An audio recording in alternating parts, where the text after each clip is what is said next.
Welcome to the official YouTube channel for the Colin Cowherd podcast. Go on, hit the subscribe button. There it is, so you don't miss any of our football content this season. It has been, if I might say, fantastic.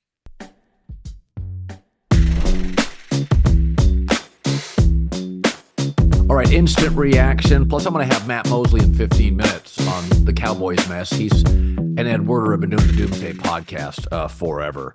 So, third week in a row, Aaron Rodgers had the ball late with a chance to win. Denver, Minnesota, and now Buffalo, and could not get it done.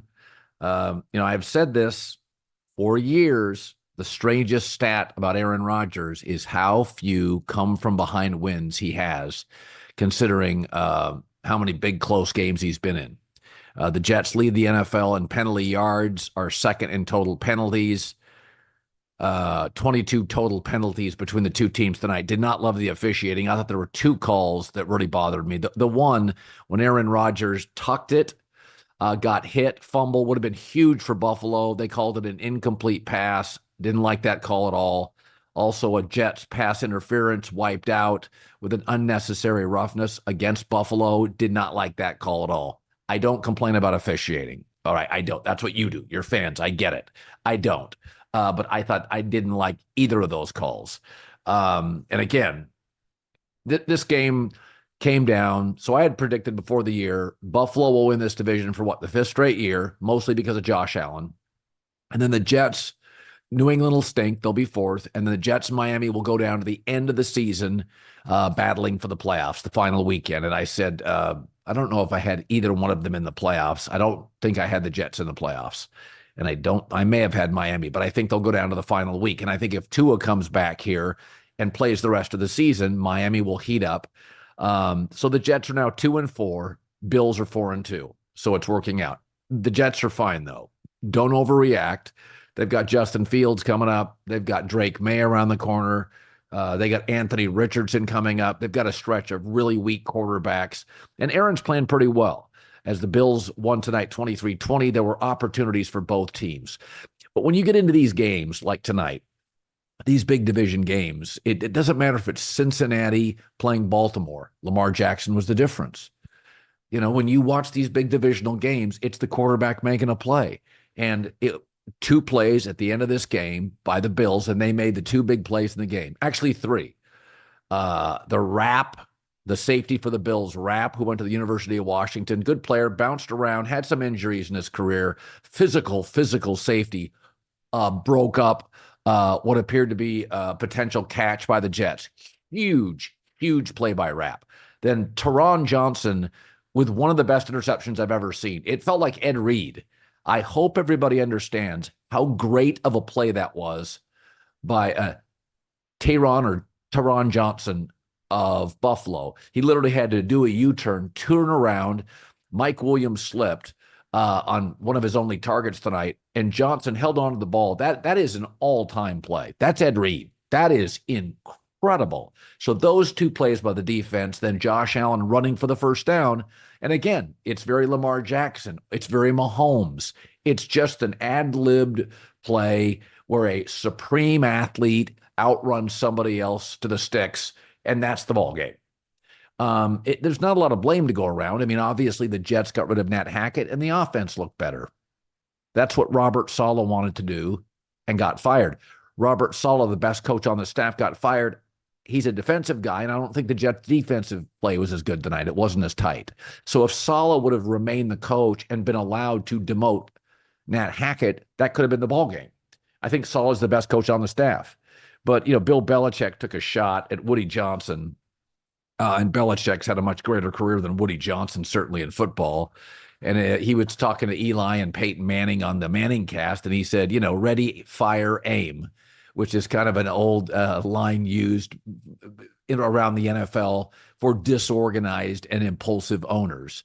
And that's really what the Jets are. Robert Saleh, to me, should not have been fired. It makes everybody feel good when you fire the coach.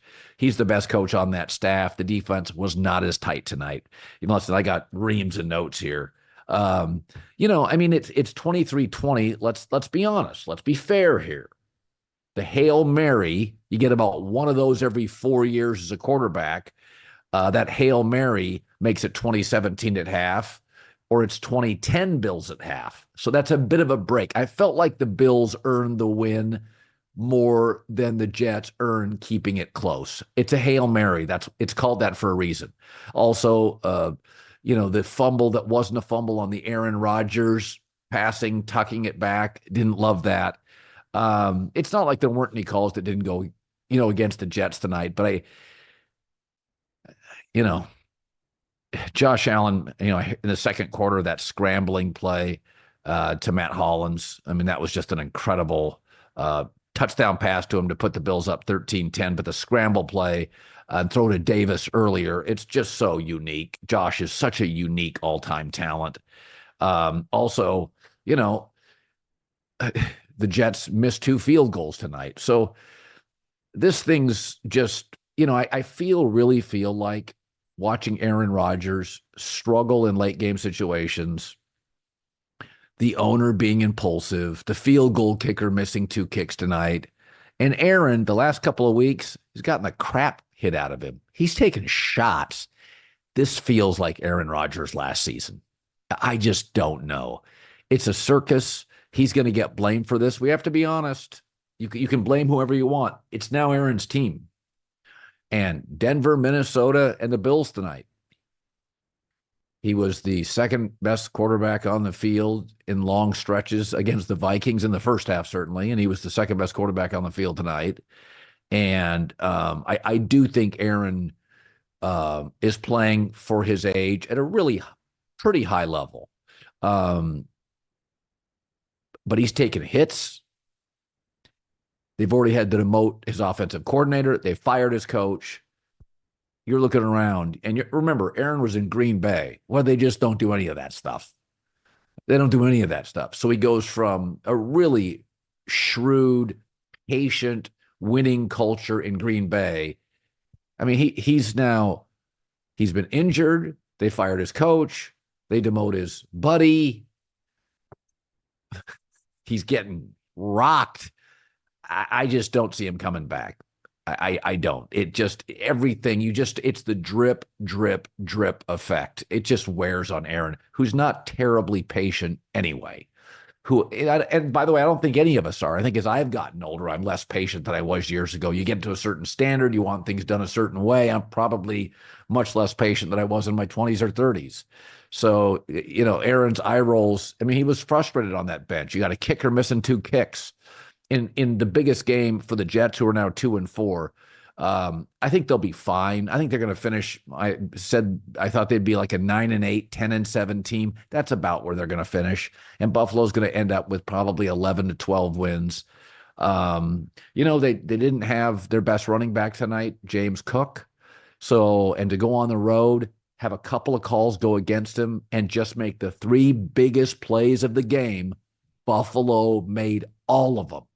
Rapp, Taron Johnson, Josh Allen. Boom, boom, boom. 3 biggest plays of the game in order, late, and that's why the Bills are going to win the division again. Hell of a football game for Monday night. I mean, the officiating drove me nuts, but that was we've been very lucky this year. We've had, Atlanta a couple of weeks ago, overtime win. We've had really, really good standalone games. Really good standalone games. And I will say this about the officiating. I think about this sometimes. In standalone games, sometimes I feel like the officials are trying to make a point. They know everybody's watching. And so on that unnecessary roughness against Buffalo that wiped out the pass interference on the Jets, would that be called in the 1:00 window?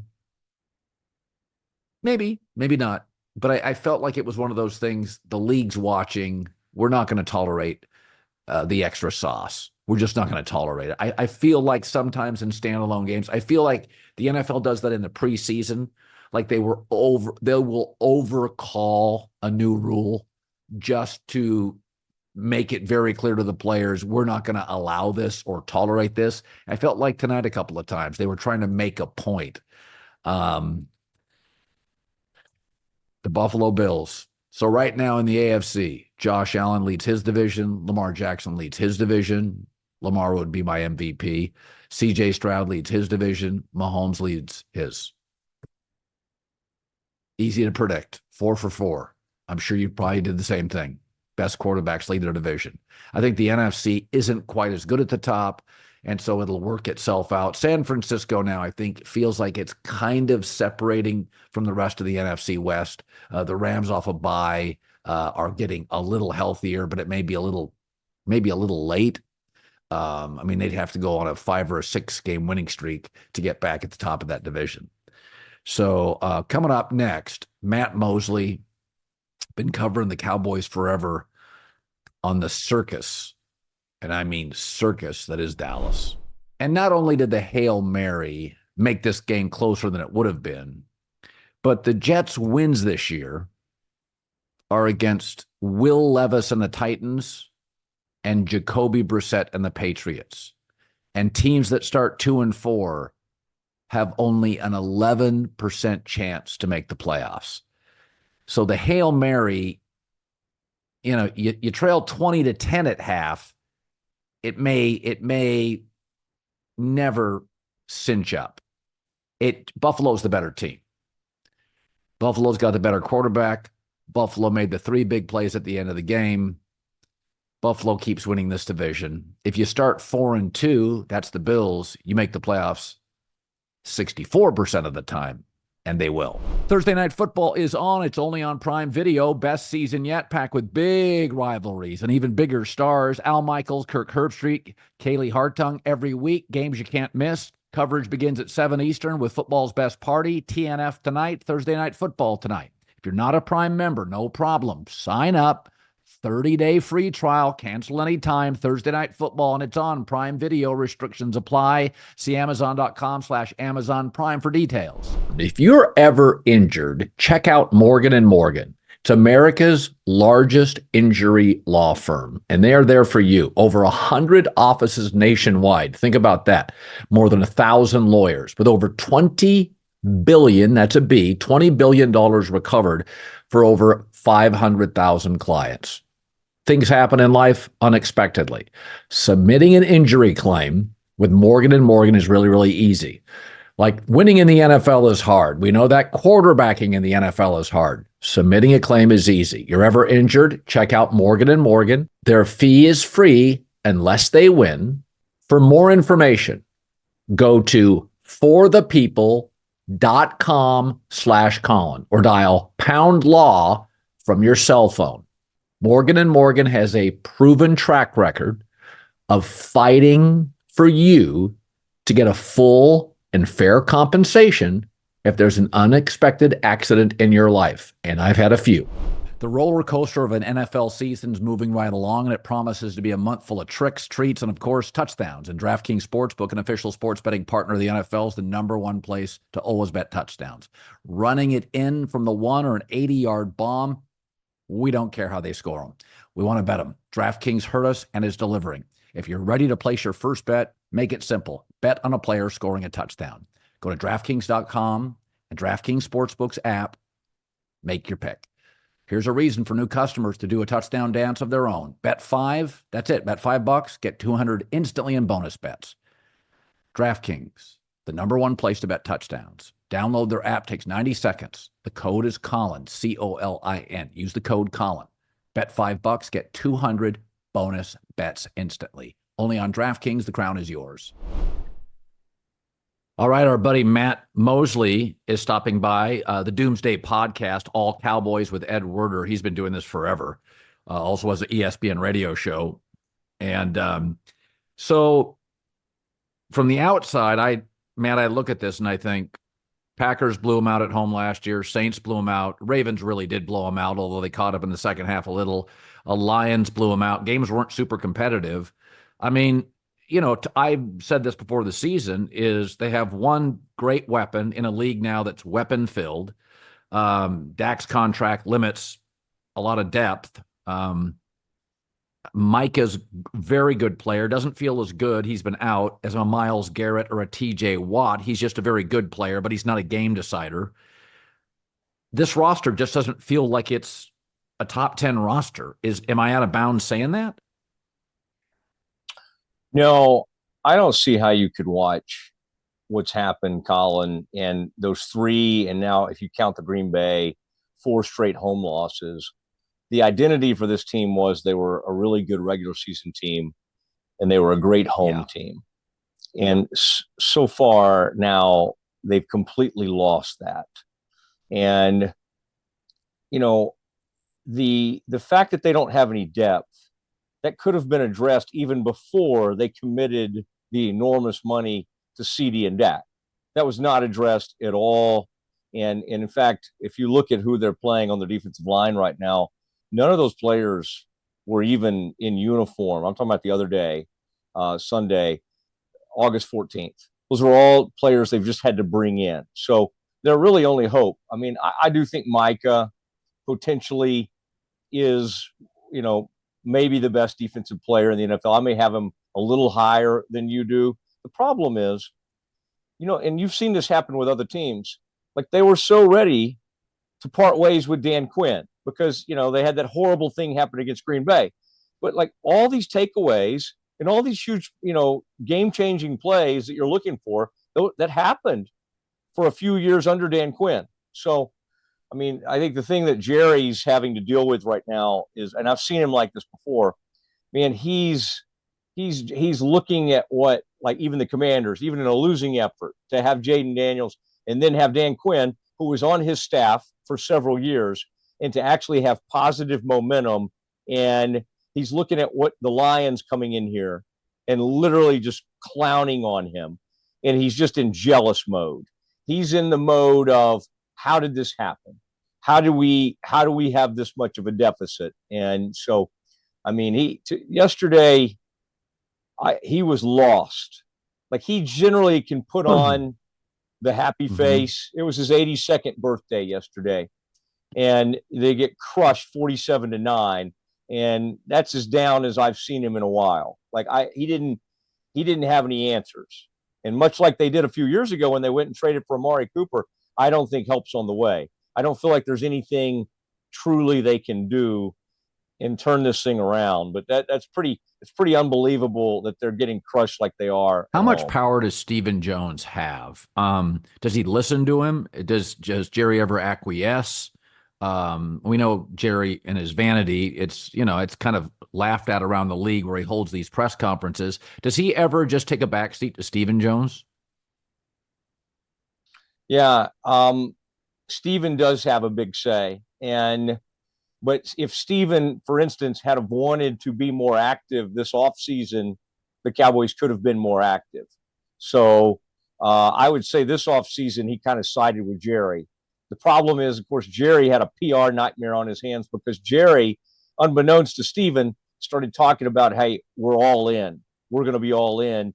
And then he didn't follow that up by bringing in anybody. So I do think Stephen has a lot to say. But right now they're just reeling, and it doesn't seem like help's on the way. They'll get some corners back. They'll get a couple of corners back. They'll get Micah back soon, and maybe they'll do something else. But I think the Zimmer thing, who I've known forever and I got a great relationship with, but it's not working, and it's just unreal that you could be at home and have I covered Dan Campbell and knew him well, and he's an Aggie. And I think that's another thing that kills Jerry is like these people that he falls in love with and he knows, like Sean Payton left here and then went on to be with the Saints. Dan Campbell was here. It kills him when he has people that are in his orbit and that he considers friends, and then they go and have success elsewhere. And right now, that's the look he had. And he actually said it yesterday. He's like, they have what we want. And what he really means, and he can't say, is they have the coach I want. And he's just really bad. He doesn't know how to hold. Like Dan Campbell was available all those years. Guess who he was on staff with? He was with Sean Payton. Jerry had people telling him from the Saints, that's the guy, you should hire him. And Jerry knows this guy. And Jerry didn't act on it. And so right now, you're seeing this thing kind of fall apart. And unlike some places where you can truly blow something up, this team's not going to lose enough games to do anything drastic or to have a huge impact in the draft. And so you have two players who are going to be here for 4 or 5 years at enormous cost. And then you've got to try to sprinkle players around them. And right now, people get mad that I point this out. You've got a quarterback who's not lifting anybody up. No, that's not who he is. He, Bucky Brooks used to always say this. There's tractors and trailers. And tractors pull, that's Mahomes, and trailers get pulled. And Dak is good when he has protection in a run game. I mean, I thought it was laughable going into the season. I said, they're not a playoff team. You give Dak no run game. I mean, even C.J.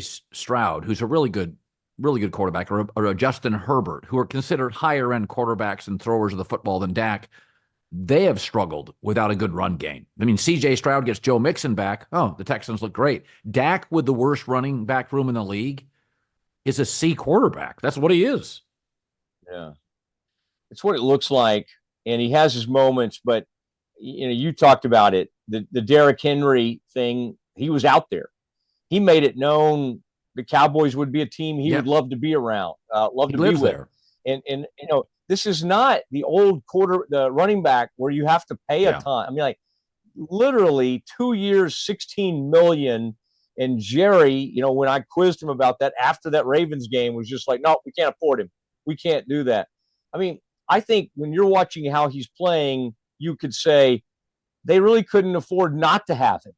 Like, that's exactly, to your point, like if Dak could lean on somebody like that. But Jerry is so stuck, and usually it's like back in the Jimmy days or even the very aftermath of Jimmy.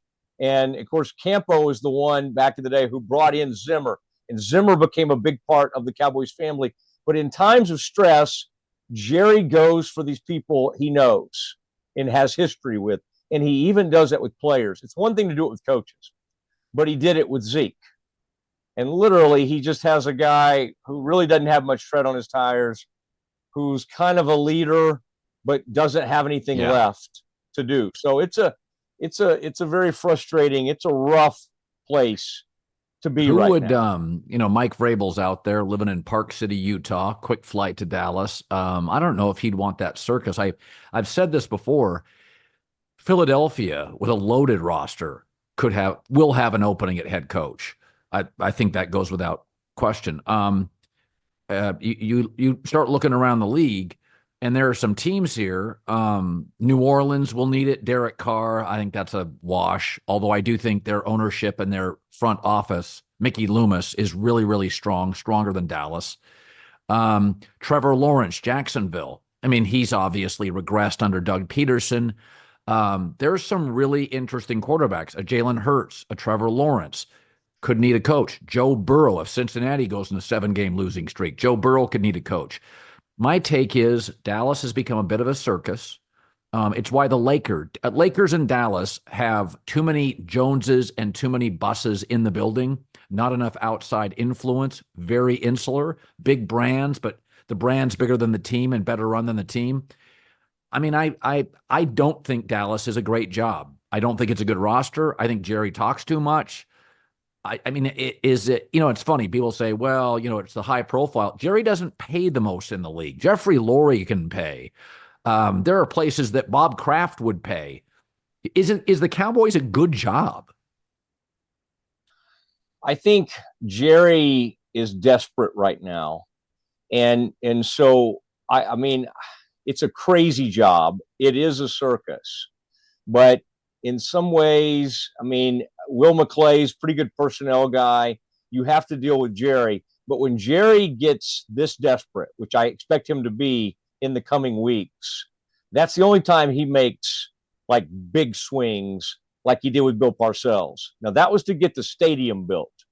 But I think he senses the fan base is turning on him and is getting angry enough that the Belichick thing could be real. And that is, with Jerry, it has to be some sort of foundational relationship. That's why when he was still a big name or still coaching, like Holmgren was a name that made sense because Jerry worshipped Holmgren and they had this foundation together. Belichick, Jerry relishes friendships with like big time, huge people.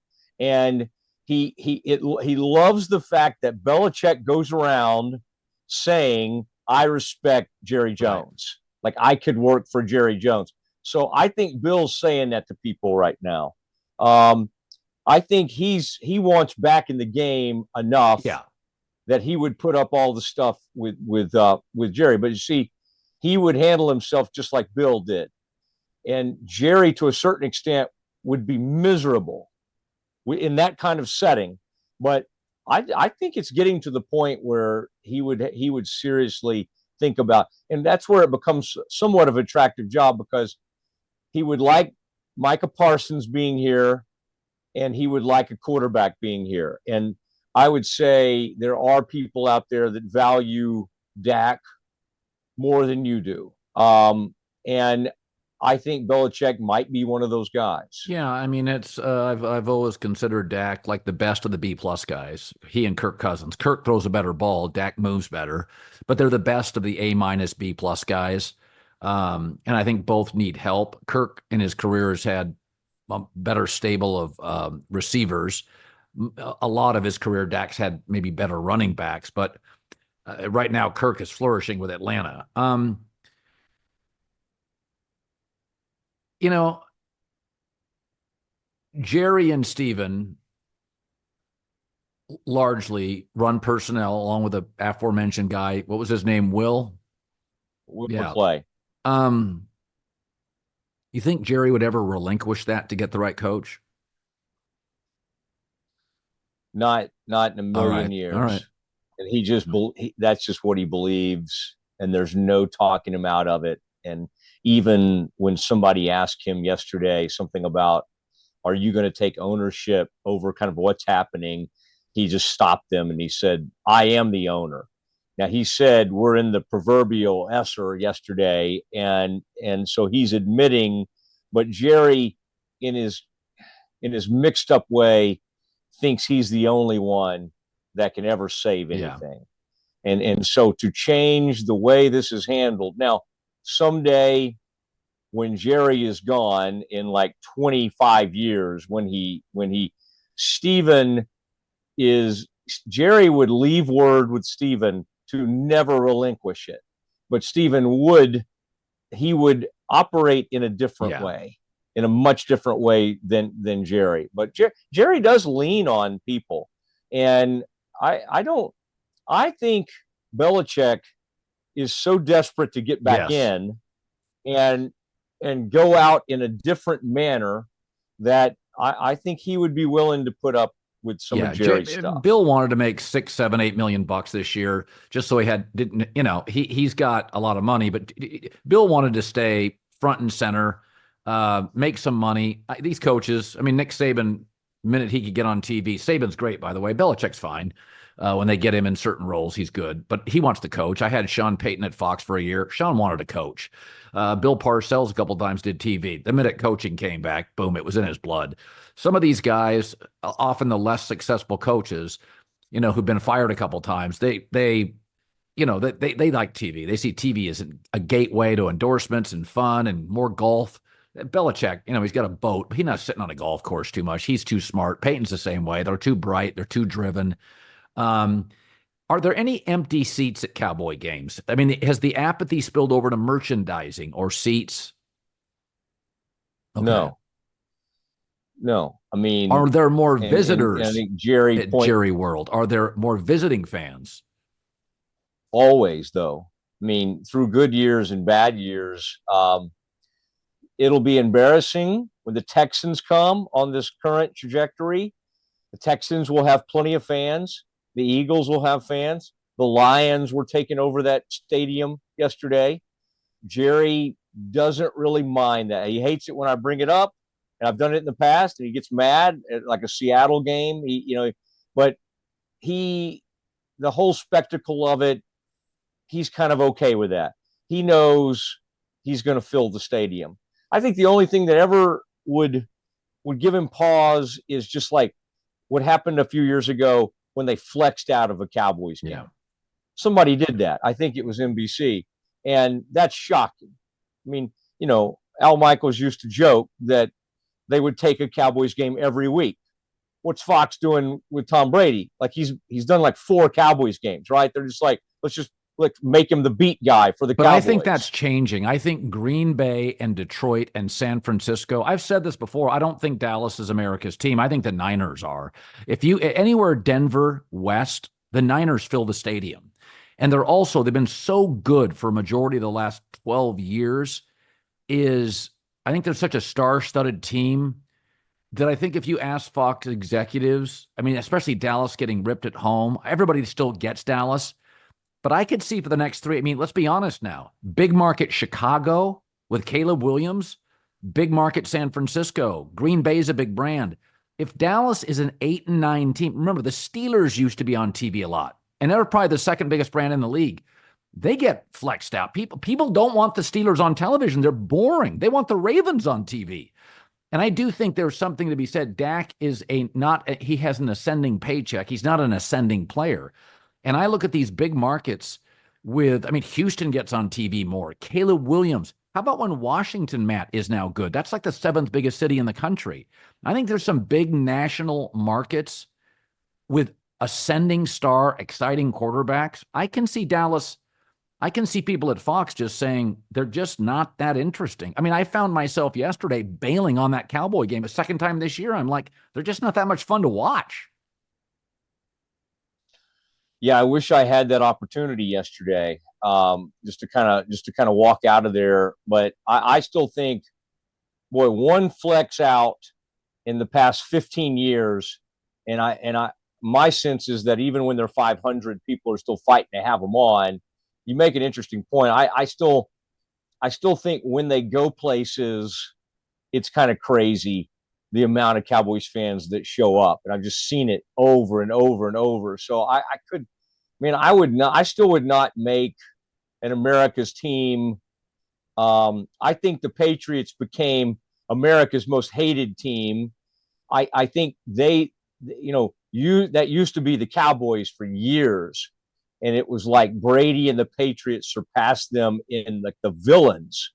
But yeah, I would be hard pressed to say that's happening. But I would say this, to your point: if Jerry feels that happening, it'll just make him more dig in and have to bring in a coach like that. Yeah, Belichick. Yeah, that's why Belichick makes sense.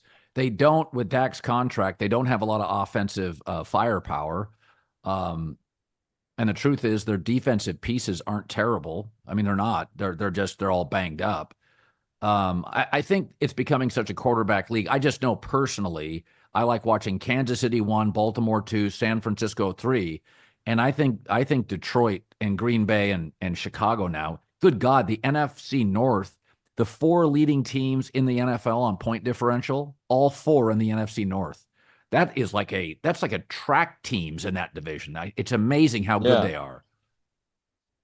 And think how much Sean Payton that Dan Campbell has in him right now. Because I mean, he was just a good old boy, hunter and fisher, and just an awesome guy to talk to. And there wasn't a petty bone in his body when I used to visit with him all the time and cover him as a player. And he walked into that stadium, and his sole purpose after winning was to embarrass the Cowboys in every possible way. That was the most Sean Payton behavior I've ever seen. And from the play one, he put the guy out there as the tackle eligible play. And then late in the game, he was doing hook and ladders with his starting offensive tackle. And he spent the better part of that game trying to rub it in Jerry's face. And what's really weird and crazy about Jerry, there's a twisted part of Jerry that kind of liked that. There's a twisted part of Jerry that was just like, man, I so wish I had a coach that would do that to other people. And he doesn't have that in McCarthy. McCarthy, Pittsburgh guy, respect the game, never show anybody up. That's not the way he's wired at all. So Jerry now, as much as he hates to do it, has to run him out. And They're 3-3, so he's not going to do it like Wade Phillips. He's not going to do it in the middle of the season. But he's got to do a deal kind of like he did with Bill Parcells. He's got to get the thing done with Belichick, like 3 weeks before the season ends. He's got to get that hammered out. He's got to do it privately, and they got to get it in place. Why was McCarthy 2 hours late to the press conference? No good explanation. Seriously, just said, and I mean, like, it is odd because, like, why does the PR group let everybody just sit in there forever? They thought it was going to happen. Mike just said that the personnel, some coaches meetings went long, and then they had to go into personnel meetings. But given what everybody just witnessed, of course, the media is like, what in the world's going on? But they sent him out and said there was nothing to see. And hey, one thing McCarthy's done well is he has there's no interim coaches like on the staff. Okay. Like there's nobody. Zimmer's defense has been so awful, even when DeMarcus Lawrence and Micah were out there. So you can't turn it over to him. What are you going to do? Give it to Schottenheimer? Like he's not going to do it. And so you have your Bones Fossil. You have John Fossil, your special teams coach. So there's nobody to step in. Maybe Al Harris. There's nobody to do it. So he has kind of McCarthy is protected in that way. But this thing's headed toward it's probably going to go off the rails. And the point is, they used to be able to beat all their NFC East opponents. And so this was an inflated record. Dak's 24-4 against Washington and the Giants. That's 60% of his wins. Yes. And everybody wants to talk. But again, Jerry and Steven want credit for those 12-win seasons. But you're right. A ton of it came in. Listen, a lot of good coaches do that. They take advantage of a bad division. But the Cowboys' problem, of course, is they can't take that next step. And what they did against Green Bay, I think the most shocking part for Jerry and the most sickening thing to fans is that Jerry watched that Green Bay game and his response was, let's run it back and let's not change a thing. I think what Jerry would like to say right now is, I told you. He's not going to say it. He can't say it. I told you why I was waiting on doing this contract. Why, in addition to McCarthy coaching in the last year, I kind of was okay with Dak. Because right now, in secret areas where I'm not, and really nobody is, Jerry has to be having those conversations. This is why I kept waiting. And everybody's like, why didn't you get this done? If you'd have gotten this done a while back, you wouldn't have had to pay him $60 million. Still would have been an enormous amount, but it might have not been 60. And Jerry would deep down, he wondered if he had the right quarterback, but he had no recourse in the end, right? Trey Lance was, proved to be nothing. And what are you going to do? Try to, you can't blow it. You got Dak as your quarterback. You're not going to lose 12 games. He saw no way to find another solution. So, but that's Jerry. I mean, that's this Cowboys team.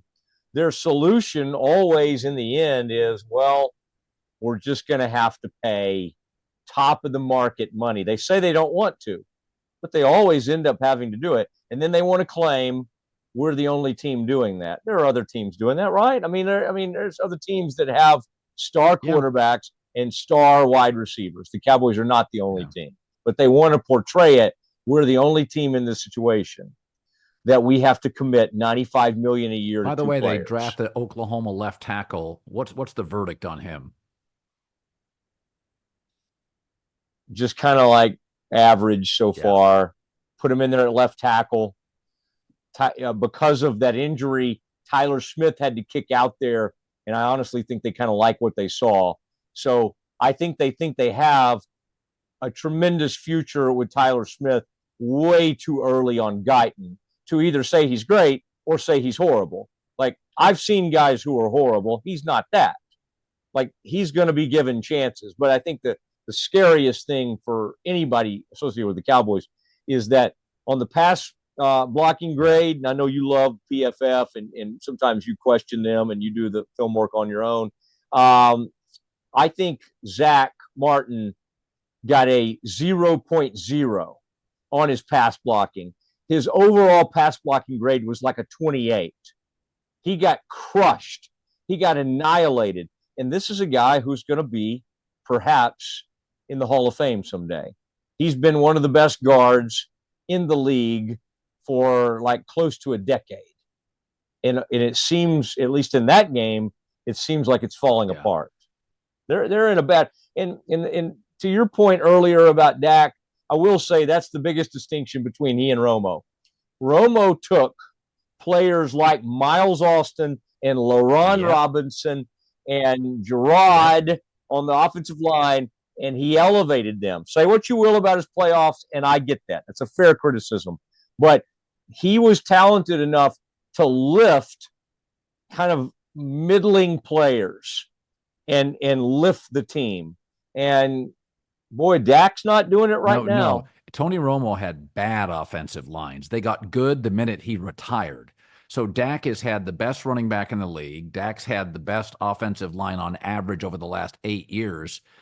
And as the offensive line is deteriorated and the running back room is regressed, it's more Dak. I always said Romo's on a short list of the most underrated quarterbacks in my life. I always thought he was I thought I thought he was great in the fourth quarter. I thought he threw a better ball than Dak. I think they move about the same.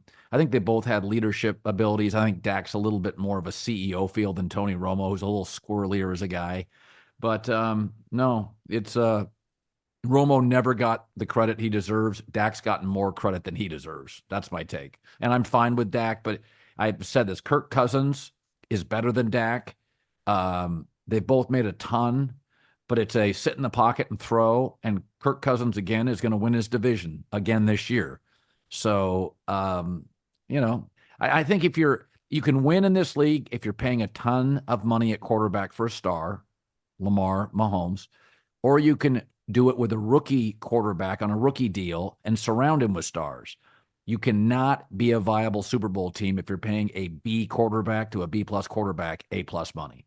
That's why Kirk Cousins' deal with Atlanta is pretty shrewd. It's not a bad contract. It really isn't. It's half of what the big money guys in the league, and therefore they can keep all their Drake Londons and all their young receivers.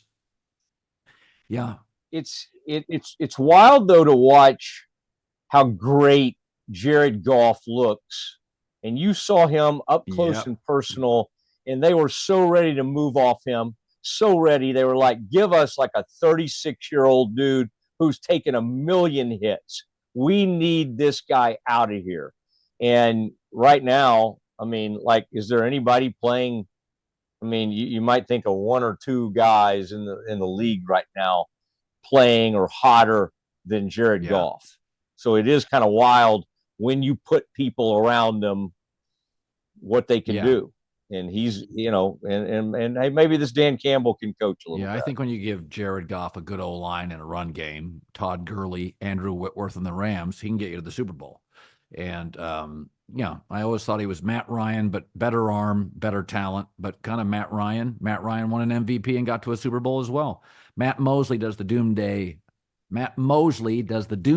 podcast with a longtime ESPN reporter, Ed Werder.